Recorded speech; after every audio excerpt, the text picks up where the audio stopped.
Hey, my name is Matt Storr and I repair saxophones for a living, and today I'd like to show you an all original 1950 King Super 20 so we can see what the original setup looked like. So here is the neck, which it's kind of hard to tell that it's silver because it still has all of the lacquer, which is really, really rare, but that is a solid silver neck. You can maybe see a little bit of it on like the inside there. See that coloration? That is silver. So we've got a little piece of cork on the bottom of the octave key here to keep that from making noise if it bounces or goes too high. We've got the cork that goes in between those two rings on the neck. We've got a octave key pad that is fairly flat within that key cup there, and that's kind of the orientation you get with that when that is in proper geometric shape on the neck there. And we can see the inside of the neck here and the relative placement of the octave key on the neck.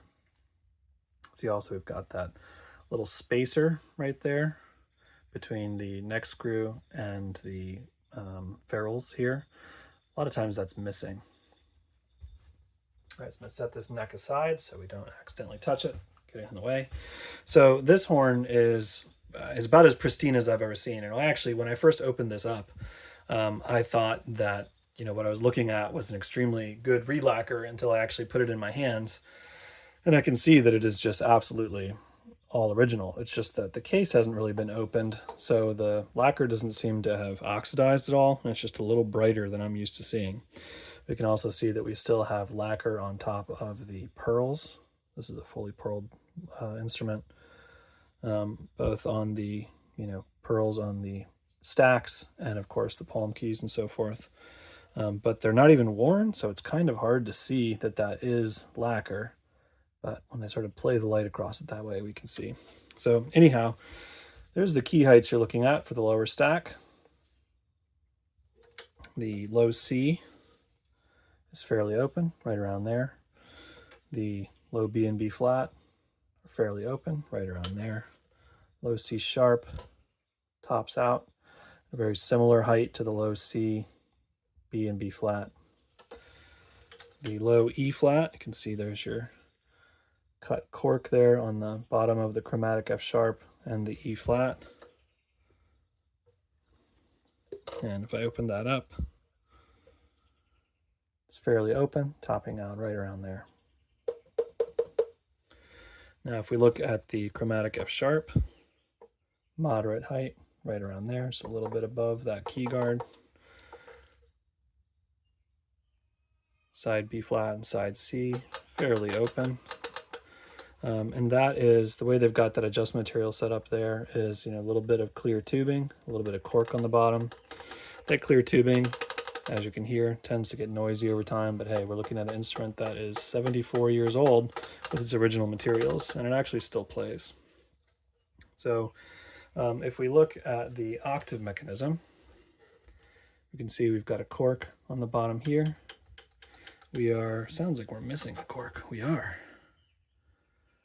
On the bottom right there, that cork is mostly gone. It's just kind of adhesive that's left.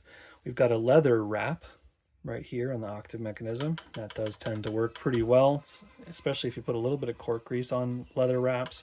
They can function as octave tubing here. It's probably not something I would do because I've got modern like rubber tubing that works pretty well. But so here we've got the palm keys. These are fairly open, maybe a little bit more open than I'm used to seeing. Got rivet resonators. Sorry, that's one of my chickens just laid an egg. That is a little bit of cork on the bottom there. It looks like it's about the same thickness on all of these. It looks like they're making that thickness determine their key heights rather than possibly where that would play intonation wise. I can almost guarantee you that that palm D is going to be too sharp. Down here on the left-hand pinky table.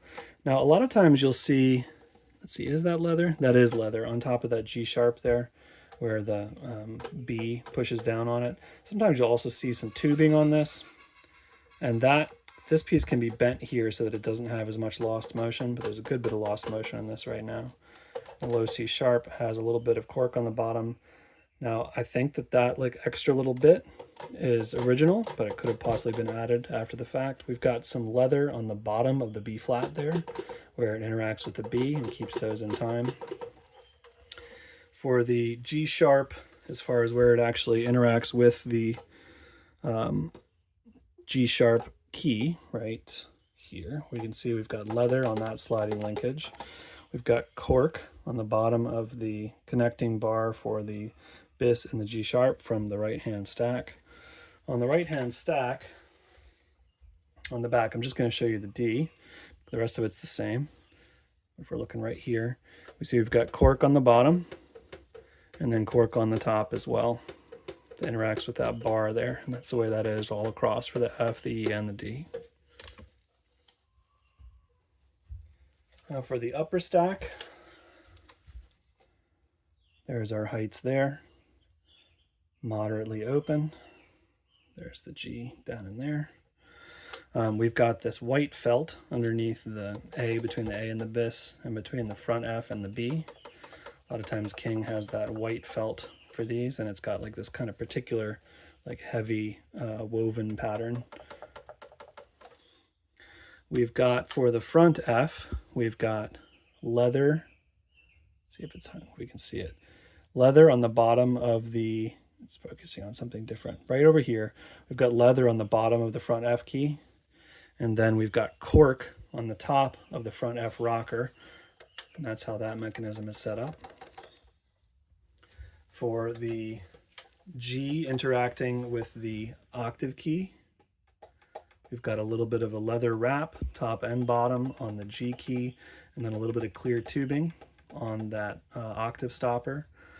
Now for the octave key rocker here, those are little brass bushings, and those are typically like, you just put a little bit of lubrication on the inside and the outside, and these arms get like pinched down around it. And if this wasn't, let's see if I can hold that. Doesn't really make noise. It's kind of quiet, even though it's metal to metal contact. The clicking that we hear is this piece of cork missing. For the back of the upper stack, we can see that we've got cork. This is the B right here. There we go. We've got cork on the bottom, and then it's bare on the top, but we've got cork on the bottom of the bar key. And that's also how they have the A set up.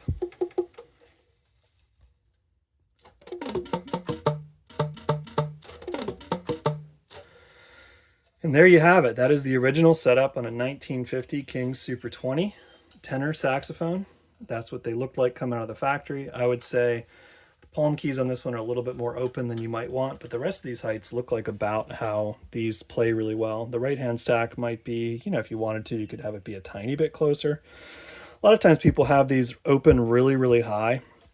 It seems like that kind of happens with horns that have reputations for having strong voices. People just kind of open the keys like really, really high, and they're letting more sound out. But actually that really messes up intonation. And, you know, as far as the audience is concerned, this is going to make just as much saxophone sound as one that has more open keys. That sort of, you know, perceived volume difference seems to be only for people who are like right next to the horn, but the audience definitely notices if your intonation is wacky. So there we have it. An absolutely beautiful instrument. 1950, made in the United States, King Super 20 tenor saxophone, all original setup.